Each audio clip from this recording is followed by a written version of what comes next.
Welcome back to Sunrise. We do welcome to you live from Government House, Port Harcourt in Rivers State.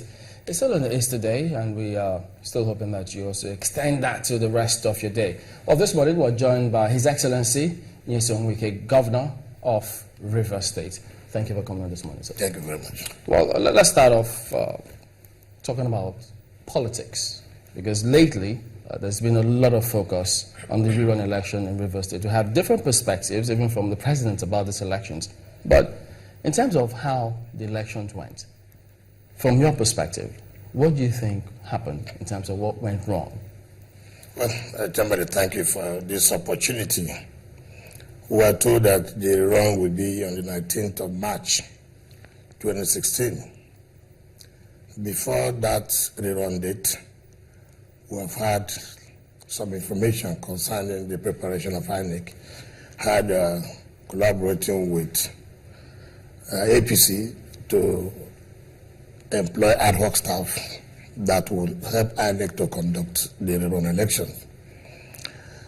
When I got that information, and as the Chief Secretary Officer of the state, knowing fully well those are the kind of things that could lead to crisis, sometimes in February, I wrote a letter to the chairman, Independent National Electoral Commission, alerting him of this information, and we think that it will not be proper if that happens.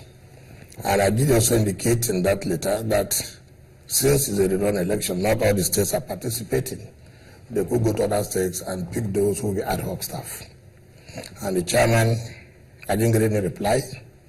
I called on phone and I said, look, I have expected a reply and I didn't get any reply. And he said that the integrity of the commission must be maintained, that nobody will compromise.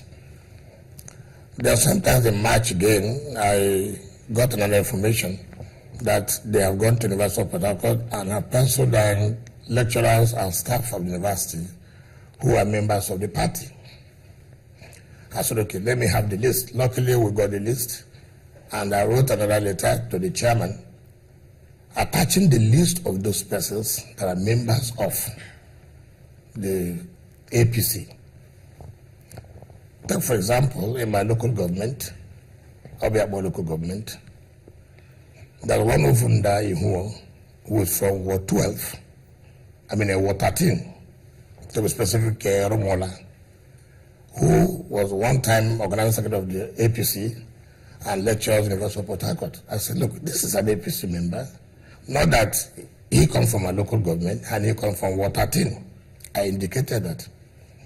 We also indicated that the former caretaker committee chairman of my local government, who's a member of APC from Ward 15, in particular from Choba, is also a collation officer. How are you using APC members to make them collation officers? I attached that. So it's not a question of, did you tell them whom these persons are? We did. I remember so many references. They ignored that.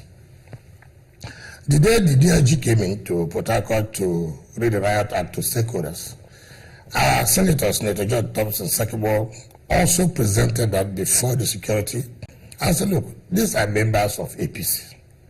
It will not be proper to allow them to be the ad hoc staff of INEC, which would tend to be impartial umpire. The REC, Rivers State, denied it and said, no, they don't believe that. Because we did ask him. Of course. And he said that they've had meetings. And we gave him copies of the letter, yes. We gave him copies of the letter. As we wrote to the national chairman, we copied him. So it's not a question of not knowing. And it will be very, for a governor to write a letter, identifying that this person is from my community, I know him too well. This person from my local government, I know him too well. And you are saying that I'm not saying the truth. Now, sorry to interrupt you, but how right was that? I mean, if you look at the list, what percentage would you say, that was? Well, the issue has nothing to do with percentage now. The issue has to do with trying to avoid crisis. Take, for example, if you make somebody, okay, like the person who went to a local government area, which is the local government of the Ministry of Transport. The person there is only from my local government, one Dr. Egon, who is related to the House of Reps candidate of APC in my local government. So he went to local government as a collection officer.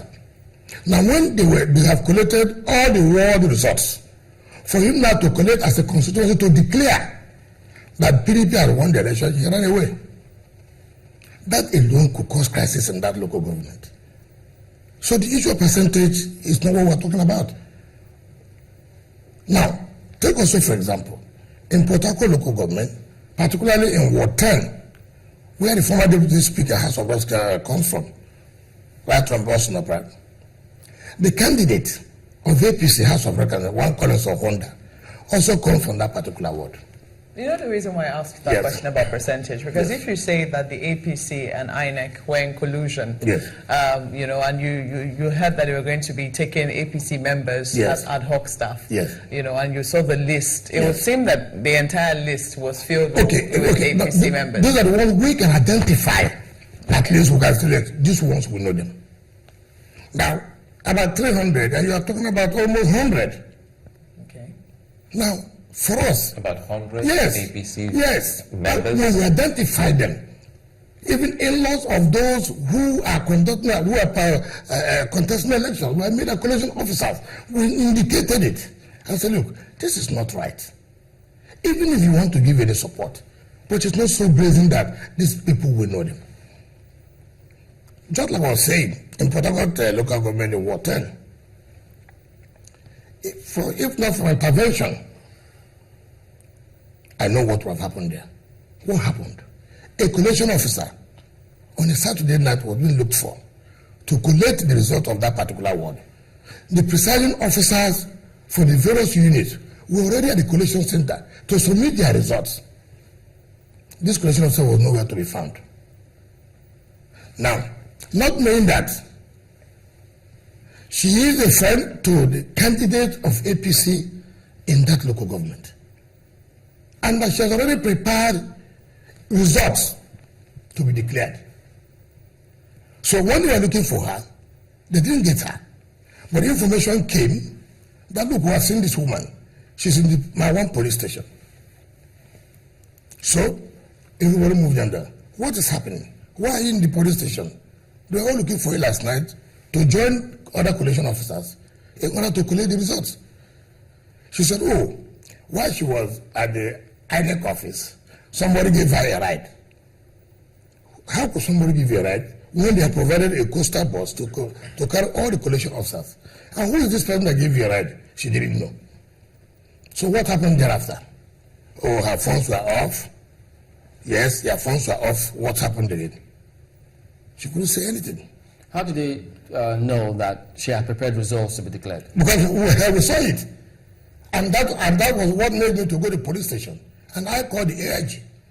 Hey, what's going on? Come to my one police station. Where were you before you went to the police station? I was in my house. In fact, it was around 8 a.m. in the morning. I've not woken up. The one blessed disabled, they called my wife to say, look, there's a crisis. And my wife had to wake me up. I said, what's the problem? He said, this lady had called that there's a crisis. My one police station, that Abby has taken over my one police station. How could I take over a police station? What would be the crisis? Not knowing that they were to come and take this woman away in order for the result to be declared. So if I had not come, that would have been the end. Did you get into the police station? I did. Yes, I did. And that was how I called the AIG who was in charge of the election.